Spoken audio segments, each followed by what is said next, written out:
श्री स्वामी समर्थ। स्वागत आहे तुमचं माझ्या YouTube चॅनल मध्ये। आजचा दिवस तुम्हाला खूप छान सुख समाधानाचा आणि आनंदाचा जावो ही स्वामींच्या चरणी प्रार्थना करते आणि आज या नवीन व्हिडिओला सुरुवात करते। तर बघा मित्रमैत्रिणींनो, येत्या 6 जुलैला म्हणजेच रविवारला आलेली आहे आषाढी एकादशी आणि आषाढी एकादशी ही आषाढ महिन्याच्या शुक्ल पक्षामध्ये येते।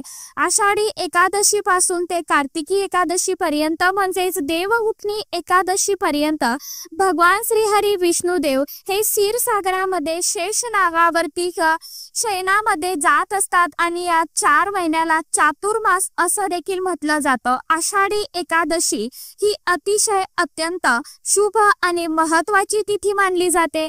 या दिवशी भगवान विष्णुदेवांची पूजा केल्याने सुख शांती समृद्धी मिळत असते। या दिवशी सर्वजण हे व्रत जे आहे तर ते करत असतात। आषाढी एकादशीला व्रत केल्याने आपल्याला वर्षातील सर्व एकादशीचं पुण्यफळ 24 एकादशीचं पुण्यफळ जे आहे तर ते मिळत असतं आणि म्हणूनच अगदी लहान मुलांपासून ते मोठ्यांपर्यंत सर्वजण या दिवशी व्रत करत असतात। एकादशीच्या दिवशी केलेल्या जप तप सेवा याचं कितीतरी अधिक पटीने पुण्यफळ जे आहे तर ते आपल्याला लाभत असतं। म्हणूनच यावेळी आपण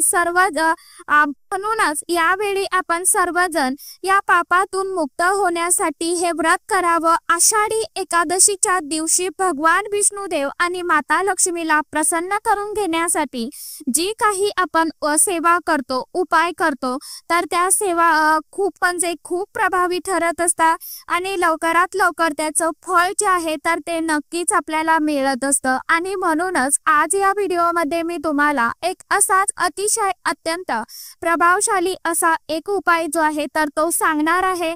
आंब्याच्या पानांचा उपाय। रविवारी आषाढी एकादशीला तुम्ही उपवास नाही केला तरीही चालेल, परंतु आंब्याच्या पानांचा हा अतिशय अत्यंत प्रभावी उपाय नक्की करा। हा उपाय केल्याने एका रात्रीत आयुष्याचं सोनं होईल आणि 7 पिढ्यांचं दारिद्र्य गरिबी ही नष्ट होऊन कितीही कठीणातील कठीण इच्छा ही पूर्ण होईल। त्याचबरोबर घराची कुटुंबाची मुलांची अगदी भरभरून अशी प्रगती होईल। घरामध्ये सुख शांती समृद्धी नांदू लागेल। तर असा हा आंब्याच्या पानांचा प्रभावी उपाय कशा पद्धतीने करायचा आहे, कोणत्या वेळेमध्ये करायचा आहे याविषयीची संपूर्ण माहिती आजच्या या नवीन व्हिडिओमध्ये मी तुमच्या बरोबर शेअर करणार आहे। त्यामुळे तुम्ही हा व्हिडिओ स्किप न करता शेवटपर्यंत नक्की बघा। चॅनलवरती तुम्ही जर हा व्हिडिओ पहिल्यांदा बघत असाल तर चॅनलला आवर्जून सबस्क्राइब करा आणि असेच नवनवीन माहितीपूर्ण व्हिडिओ बघण्यासाठी समोरील बेल आयकॉनलाही प्रेस करा।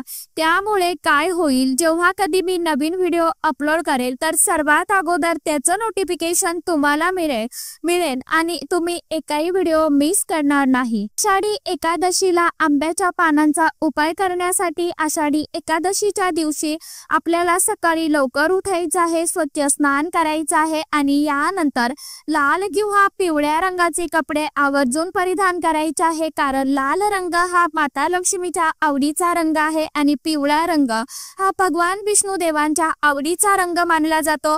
त्यामुळे या 2 पैकी कुठल्याही एका रंगाचे वस्त्र जे आहे तर ते आपण परिधान करू शकता। यानंतर आपल्या देवघरातील नित्य देवी देवतांची पूजा जी आहे तर ती विधिवत पूजन करून घ्यायचं आहे। त्याचप्रमाणे भगवान विष्णुदेवांची मूर्ती असेल तर मूर्तीवरती तुम्हाला अभिषेक करायचा आहे। मूर्ती नसेल तर फोटो असेल तर तो स्वच्छ पुसून काढायचा आहे। यापैकी काहीच नसेल तर मग तुमच्या देवघरामध्ये बाळकृष्णाची मूर्ती असेल किंवा पांडुरंगाची मूर्ती असेल तर त्या मूर्तीवरती तुम्हाला विधिवत पूजन करायचं आहे, अभिषेक करायचा आहे आणि घरामध्ये धूप दीप अगरबत्ती लावून तुम्हाला वातावरण जे आहे तर ते प्रसन्नमय करायचं आहे। त्यानंतर तुळशीपत्र पिवळी फुले तुम्हाला अर्पण करायची आहे देवी देवतांना आणि यानंतर तुम्हाला या उपायाला सुरुवात करायची आहे। जर आपण हा उपाय करण्यापूर्वी भगवान विष्णुदेवांना प्रसन्न करून घेतलं तर आपण जी काही सेवा करतो उपाय करतो तर त्या उपायांचा सेवेचा आपल्याला निश्चित लाभ जो आहे तर तो होत असतो। व्हिडिओमध्ये मी तुम्हाला जो उपाय सांगणार आहे तर हा उपाय आपण फक्त वर्षातून एकदाच करू शकता, तो म्हणजे आषाढी एकादशीला।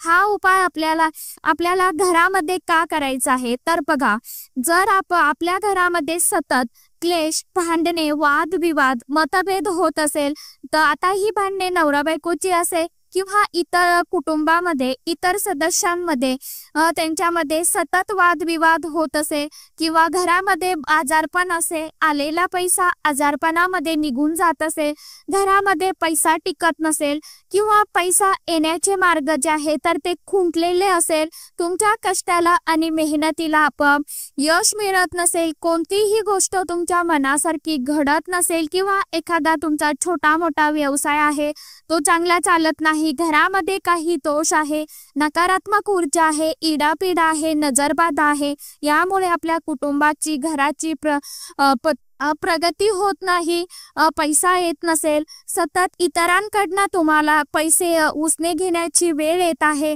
किंवा तुमच्या मनामध्ये एखादी इच्छा आहे आणि खूप प्रयत्न करूनही तुमच्या त्या इच्छा पूर्ण होत नसेल तर या सारख्या सर्व समस्या दूर करण्यासाठी तुम्हाला हा उपाय जो आहे तर तो आषाढी एकादशीला आवर्जून करायचा आहे।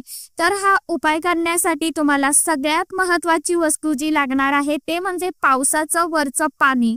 सगळीकडे पाऊस जो आहे तर तो पडत आहे, त्यामुळे तुम्हाला एक तांब्या भरून लोटा भरून पाणी जे आहे तर ते घ्यायचं आहे।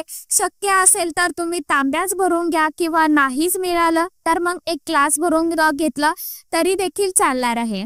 त्यानंतर तुम्हाला एक मातीची पंती घ्यायची आहे, त्यामध्ये दुहेरी कापसाची वात लावायची आहे, यामध्ये शुद्ध गाईचंच तूप तुम्हाला घालायचं आहे आणि नसेलच तर मग तुम्ही तेल घातलं तरी पण चालेल। त्यानंतर थोडीशी चिमूटभर हळद जी आहे तर तुम्हाला त्या दिव्यामध्ये टाकायची आहे आणि चिमूटभर हळद तुम्हाला त्या पावसाचं पाणी आपण जे घेतलेलं आहे तर त्यामध्ये सुद्धा टाकायचे आहे। सोबतच तुम्हाला अगरबत्ती घ्यायची आहे आणि या सर्व वस्तू घेऊन तुम्हाला जिथे कुठे जवळपास आंब्याचं झाड आहे तर त्या झाडाजवळ जायचं आहे। बघा, प्रत्येकाच्या घरी आंब्याचं झाड हे असतं किंवा शेतामध्ये असतं, त्यामुळे तुम्ही सहज हा उपाय करू शकता। आपल्या सर्वांनाच माहित आहे की आंब्याची पानं ही आपण पूजेमध्ये वापरत असतो आणि जर पूजेमध्ये आंब्याची पानं नसेल तर ती पूजा ही देखील अपूर्ण मानली जाते। आंब्याच्या झाडांमध्ये सर्वात जास्त सकारात्मक ऊर्जा असते आणि नकारात्मक ऊर्जा ही नष्ट करण्याची ताकद या झाडांमध्ये असते। आंब्याच्या झाडांच्या मुळापासून ते आंब्याच्या पानांपर्यंत पूजा केली जाते। आंब्याचे पान असते तर फळ सुद्धा त्याला मूळ येत असतात, तर अशा खोडांमध्ये सर्व दैवी देवता ज्या आहेत तर त्या आपल्या खोडांमध्ये पानांमध्ये निवास करत असतात। त्याचबरोबर त्यांचं विधिवत आवर्जून पूजन करून घ्यायचं आहे आणि त्यानंतर तुम्हाला साक्षात माता लक्ष्मी आणि त्याचबरोबर देवी दैवतांचा सुद्धा कृपा आशीर्वाद जो आहे तर तो मिळत असतो। आषाढी एकादशीला आपण या झाडाची पूजा केल्याने आपल्या सर्व इच्छा मनोकामना पूर्ण होतात। आता या सर्व वस्तू घेऊन तुम्हाला आंब्याच्या झाडाजवळ जायचं। सर्वप्रथम तुम्हाला तिथे गेल्यानंतर एक दिवा जो आहे तर तो लावून घ्यायचा आहे, अगरबत्ती लावून घ्यायची। त्यानंतर आपण जे पाणी घेतलं आहे तर ते तुम्हाला झाडाच्या मुळाशी अर्पण करायचं आहे। अर्पण केल्यानंतर त्या झाडाला तुम्हाला 11 प्रदक्षिणा करायच्या आहेत। प्रदक्षिणा करत असताना तुमची नजर जी आहे तर ती त्या झाडाच्या मुळापाशी म्हणजे आपण जिथे पाणी अर्पण केलेलं आहे आंब्याच्या खोडाला तिथे तुम्हाला ओली जागा दिसते तर तिथे तुम्हाला तुमची नजर ठेवायची आहे आणि पावसाचं पाणी अर्पण केलेलं आहे तर तिथे तुम्हाला नजर ठेवायची आहे किंवा तुम्ही दिवा लावलेला आहे तिथे तुमची नजर ठेवायची आहे। अशा पद्धतीने तुम्हाला 11 प्रदक्षिणा करायच्या आहे। प्रदक्षिणा करून तुम्हाला लक्ष्मी नारायणाचं स्मरण करायचं आहे। तुमची जी काही इच्छा आहे तर ती तुम्हाला अगदी कळकळीने व्यक्त करायची आहे आणि लवकरात लवकर पूर्ण होण्यासाठी तुम्हाला मनोभावे प्रार्थना करायची आहे। यानंतर तुमचे दोन्ही हात या झाडाच्या खोडाला लावायचे आहे आणि परत एकदा तुमची जी काही इच्छा मनोकामना आहे तर ती तुम्हाला व्यक्त करायची आहे।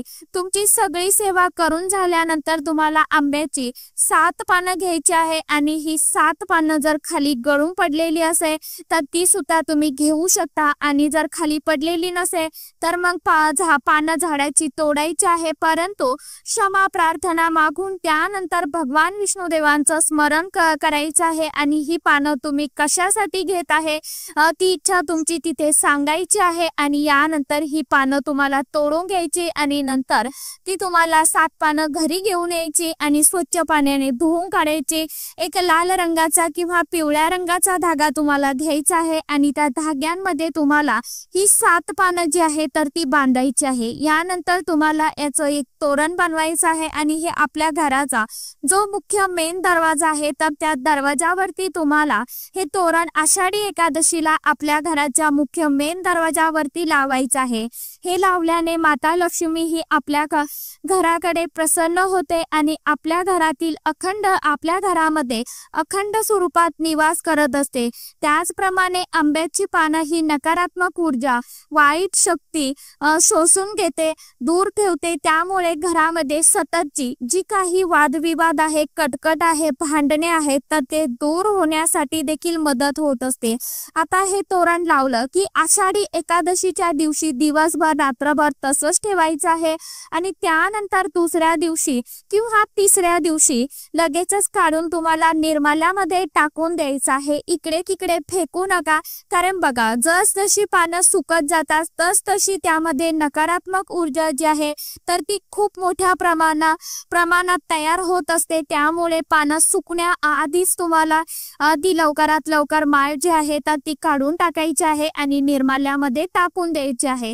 तर अशा साध्या आणि सोप्या पद्धतीने तुम्हाला आंब्याच्या पानांचा उपाय जो आहे तर तो आषाढी एकादशीच्या दिवशी दिवसभरामध्ये होईल तेव्हा जेव्हा कधी वेळ मिळेल त्या वेळेमध्ये करायचा आहे।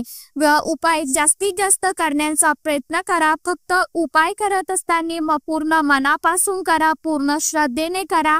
विश्वासाने केलेला उपाय कधीही सक्सेसच होतो, परंतु आपल्या मनामध्ये जर काही निगेटिव्ह विचार आले तर अरे यार खरंच असं होणार आहे का असं केल्याने, ज्यावेळी आपल्या मनामध्ये निगेटिव्ह विचार येतात त्यावेळी तो उपाय आपण कितीही केला तरी तो सक्सेस होत नाही। त्यामुळे सकारात्मकतेने केलेली सेवा उपाय जे आहे तर ते जास्त प्रभावी ठरत असतात। म्हणून आपण जेवढ्या सकारात्मक मनाने, चांगल्या मनाने उपाय करतो तर ते खूप लाभदायी ठरत असतात। तर सांगितल्याप्रमाणे आवर्जून तुम्हाला जेव्हा कधी वेळ होईल त्या वेळेमध्ये जास्तीत जास्त उपाय करण्याचा प्रयत्न करा। तर चला आजच्या व्हिडिओमध्ये इतकीच माहिती होती, कशी वाटली नक्की सांगा। व्हिडिओ आवडला तर चॅनलला आवर्जून लाईक, शेअर, सबस्क्राईब जरूर करा। परत भेटूया नवीन माहिती सोबत, नवीन व्हिडिओ सोबत। तोपर्यंत सर्व माझ्या YouTube परिवाराला श्री स्वामी समर्थ